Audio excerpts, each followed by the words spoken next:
Class 8 subject science your chapter is some natural phenomenon. आपका chapter क्या है? Some natural phenomenon. In previous video we have study about earthquakes. Previous video में हमने earthquakes के बारे में पढ़ा था।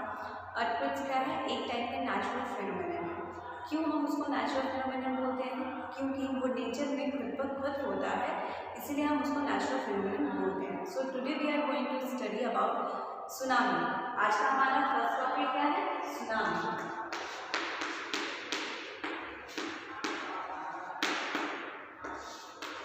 What is tsunami? सुनामी क्या है? जैसे अर्थ हमारा इस टाइप का है, अब अर्थ में लाइफ भी है, वाटर भी है, तो ज़्यादातर क्या है? पानी है। आप सुने होंगे हमारे अर्थ में ज़्यादातर पार्ट में क्या है? पानी है, मीन्स ओशियन है। क्या है? ओशियन है। अगर यहाँ पे लाइफ है तो ये पार्ट घिरा हुआ ओशियन से है, मीन्स वाटर से घिरा हुआ है। अगर यहाँ लाइफ है तो ये पार्ट वाटर है, तो ज़्यादातर पार्ट क्या है? अर्थ में वाटर है। अब जब अर्थक्वेक क्यों होता है? क्योंकि क्रस्ट वाले पार्ट्स में क्या होते हैं? प्लेट्स जो होते हैं, जो पीसेस होते हैं, वो हमेशा मोशन में रहते हैं। तो ये जो प्लेट्स हैं, ये जहाँ पे लाइफ है वहाँ पे भी ये पीस है, प्लेट है, और जहाँ पे वाटर है वहाँ पे भी ये पीस या प्लेट प्रेजेंट है, और वो हमेशा मोशन में है, चाहे यहाँ पे हो चाहे ओशन में हो, क्योंकि ये अर्थ के नीचे रहते हैं।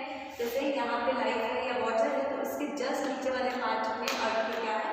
क्रस्ट है। और क्रस्ट वाले पार्ट में जो एक पीस में तो है वो नहीं, सिंगल पीस में है नहीं, वहाँ पे बहुत सारे छोटे छोटे टुकड़े हैं, और वो टुकड़े हमेशा मोशन में रहते हैं, और जब वो कोलाइड करते हैं तो अर्थक्वेक होता है। अगर वो जो पीस मोशन में है और वो कोलाइड कर रहे हैं, अगर वो ओशन वाले पार्ट में कोलाइड कर रहे हैं, तो हम उसको क्या बोलेंगे? सुनामी। तो क्या हुआ सुनामी?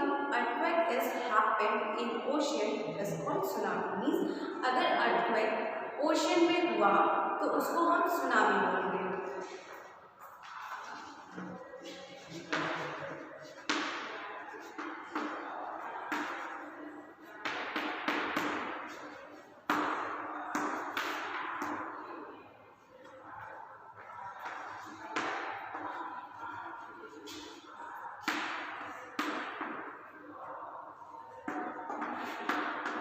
अगर ओशन में हुआ तो वो सुनामी।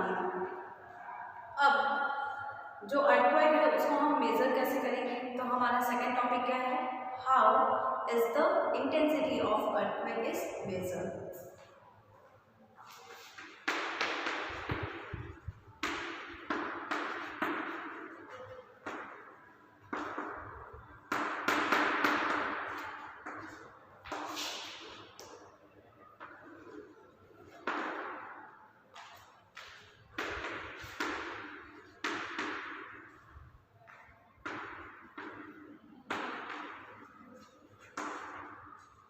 कैसे हम अर्थक्वेक का इंटेंसिटी मेजर करेंगे? मीन्स जो अर्थक्वेक है वो कितना पावर से है या फिर कितना फोर्स से लगा है, तो हम उसको इंटेंसिटी बोल रहे हैं, मीन्स पावर या फोर्स।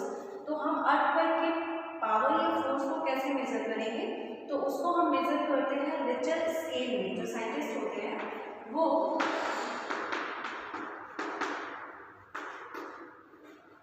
रिचर स्केल का यूज करके मेजर करते हैं कि कितना फोर्सफुली अर्थक्वेक हुआ। मीन्स जो दो प्लेट एक दूसरे से टकराए वो कितना फोर्सफुली टकराए हैं और उसका क्या फोर्स है, क्या पावर है, तो उसको हम रिचर स्केल से मेजर किया जाता है। जो साइंटिस्ट होते हैं वो लोग मेजर करते हैं। और ये जो रिचर स्केल होता है ये क्या करता है? 100 किलोमीटर तक में जो भी होने वाला है, मीन्स जो भी मूवमेंट हो रहा है, मोशन हो रहा है, उसको ये मेजर कर लेता है। और जब भी अर्थक्वेक होता है तो उसका वो कितना पावर से हुआ, कितना फोर्स से हुआ, उसको ये मेजर कर लेता है रिचर स्केल। रिचर स्केल में क्या है? 0 से 10 तक के नंबर उसमें होते हैं। अगर 2 हुआ या फिर 2.5 अगर रिचर स्केल में शो कर रहा है, तो ये इससे कोई इफेक्ट नहीं होने वाला है। ये हमेशा होता है क्योंकि वो हमेशा मोशन में रहते हैं, तो ज़रूरी नहीं है कि वो हमेशा एक दूसरे से पास ऑन ही कर जाए, वो कभी कभी हल्के से टच होके भी जाते हैं। तो अगर टच होके जा रहा है तो ये 2.5 ऐसा रिचर स्केल में शो करेगा। तो इससे अर्थक्वेक का हैपन नहीं होता, इससे अर्थक्वेक नहीं होता, ये डेली लाइफ में हमेशा इतना होते रहता है। बट अगर 7 से ज़्यादा हुआ, ये 7 या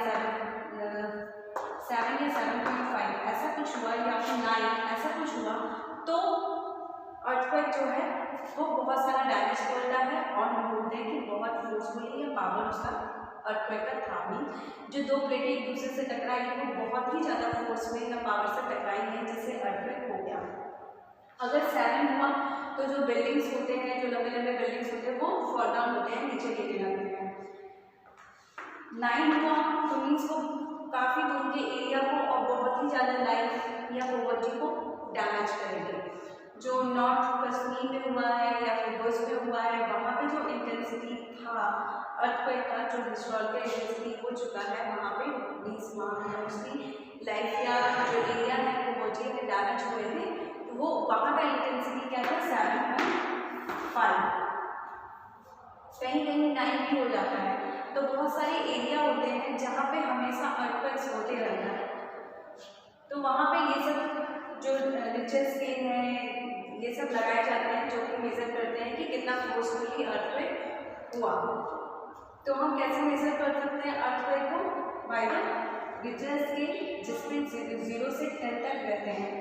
अगर 5 हुआ तो उतना डैमेज नहीं होता है, लोग कंट्रोल कर लेते हैं अपने आप को, या फिर बिल्डिंग फॉल डाउन नहीं होता। बट 7 या 7 से ज़्यादा हुआ तो वहाँ पे बिल्डिंग गिरने लगती है, लाइफ डैमेज होती है, लाइफ डिस्ट्रॉय होती है और प्रॉपर्टी क्या होता है, वहाँ का डैमेज होता है।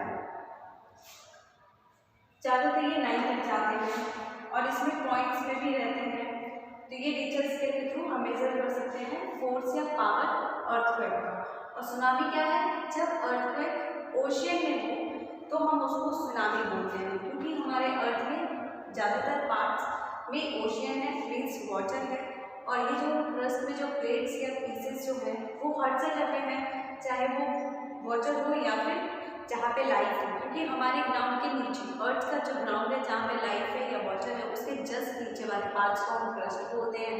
अब वहाँ पे प्लेट्स रहते हैं और वो मोशन में रहते हैं और कोलाइड करते हैं तो अर्थक्वेक होता है। अगर वो ओशियन में कोलाइड किए तो जो वेव ओशियन में होते हैं वो इतने ऊपर तक जाते हैं कि वो दूर तक एरिया को इफेक्ट कर देते हैं और लाइफ हो गया या फिर जो प्रॉपर्टी हो गई, मीन्स बिल्डिंग, ट्रीज, ये सबको वो डैमेज कर देते हैं। तो ओशियन में हुए तो उसको हम सुनामी के नाम से जानते हैं। और हम कैसे मेजर कर सकते हैं अर्थक्वेक को? बाय द रिचर स्केल, जिसमें 0 से 10 तक रहता है। 7 से ज़्यादा हुआ तो वहाँ पे अर्थक्वेक जो है वो लाइफ या जो बिल्डिंग है या फिर जो प्रॉपर्टी है तो उसको डैमेज करेंगे। एंड 2 और 2.5 ये हमेशा होते रहता है, मीन्स जो प्लेट्स रहती हैं वो थोड़े से टच होके जाती है तो हमें फील नहीं होता है। 5 हो गया तो आपको हल्का सा सेकंड के लिए कभी कभी फील होता है, लेकिन कभी कभी क्या होता है जो अर्थक्वेक होता है बहुत आपको फील होगा कि धरती हिला, बट आपको जो बिल्डिंग है या प्रॉपर्टी या लाइफ उसको डैमेज नहीं करती। बट 7 से ज़्यादा हो गई तो वो लाइफ या प्रॉपर्टी मानते हैं जो उसको डैमेज करेगी। तो ये हमारा 2 टॉपिक आज का था, सुनामी है, हम अर्थक्वेक को कैसे मेजर कर सकते हैं। तो नेक्स्ट वीडियो में हम आगे के जो टॉपिक्स होंगे उसको स्टडी करेंगे। Now thank you.